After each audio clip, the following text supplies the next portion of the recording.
Vous connaissiez l'économie verte, voici maintenant l'économie bleue, bleue comme la couleur de la Terre, un concept qui se veut ultra respectueux de la planète puisque le principe c'est le recyclage à l'infini. Les filets de pêche par exemple se transforment en gasoil et la pierre devient du papier.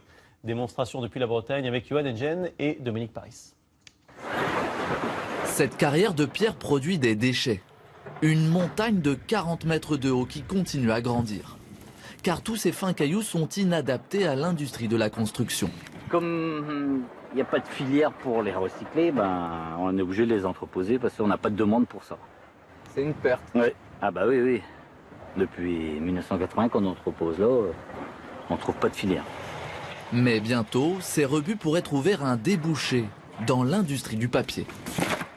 Ces feuilles révolutionnaires, fabriquées à base de pierre, existent déjà, mais elles nous viennent de Taïwan. C'est très résistant. Vous voyez, je ne pourrais pas faire ça avec une feuille de papier. C'est complètement waterproof. Elles sont aussi recyclables à l'infini. À l'avenir, Pascal souhaiterait les fabriquer en Bretagne pour un coût très compétitif. Il existe déjà des matières synthétiques sur lesquelles on imprime, des matières qui sont composées à 100% de polyéthylène, avec d'autres adjuvants que je ne connais pas, mais qui coûtent par exemple plus de 10 € le kilo. Là, on est à 3,50 € pour un kilo de feuilles de pierre.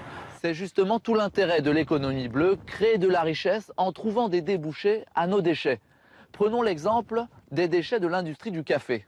Le marc de café est un excellent terreau pour la culture des champignons. Et une fois la récolte achevée, il peut être réutilisé pour cultiver des vers de terre indispensables à la pisciculture pour la production de truites. Ce qui reste alors de terre sert de compost à l'agriculture. Une logique économique que l'on retrouve dans le port de pêche du Guilvinec.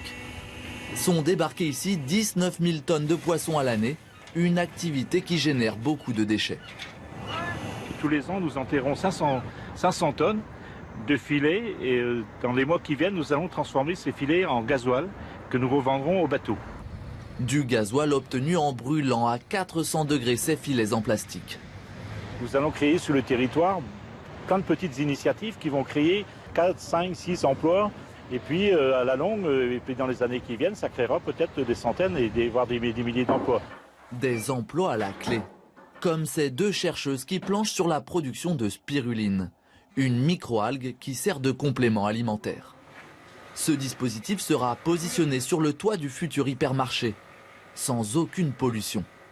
Dans ces grands bacs, de l'eau de pluie, et pour les faire fonctionner, l'électricité produite par des panneaux solaires. C'est un produit qui va être fabriqué sur place. Ça veut dire qu'on rentre dans des démarches de circuit court. Ça veut dire que la spiruline produite sur notre toit, idéalement, devrait être consommée par les consommateurs qui fréquentent notre grande surface.